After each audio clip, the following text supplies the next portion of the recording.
এ যেন বাংলা সিনেমার মারদাঙ্গা কোনো দৃশ্য। কর্মব্যস্ত অফিসে হাজির পাড়ার মাস্তান, রাজনৈতিক পরিচয় দাবি করে বসে মোটা অঙ্কের চাঁদা।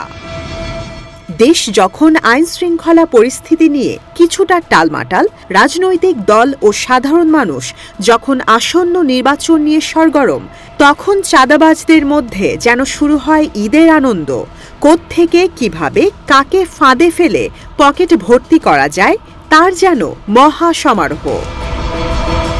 সম্প্রতি রাজধানীর পল্টনে একটি রিক্রুটিং এজেন্সিতে এভাবেই রাজনৈতিক প্রভাব খাটিয়ে চাঁদা দাবি করে একদল দুষ্কৃতকারী। এ সময় এজেন্সির কর্মচারীরা চাঁদাবাজদের প্রতিরোধ করতে গেলে তাদের সঙ্গে অংশ নেন স্থানীয়রাও। কর্মচারী ও স্থানীয়দের প্রতিরোধের মুখে পড়লে অতর্কিতে দেশি অস্ত্র নিয়ে ঝাঁপিয়ে পড়ে দুষ্কৃতকারীরা।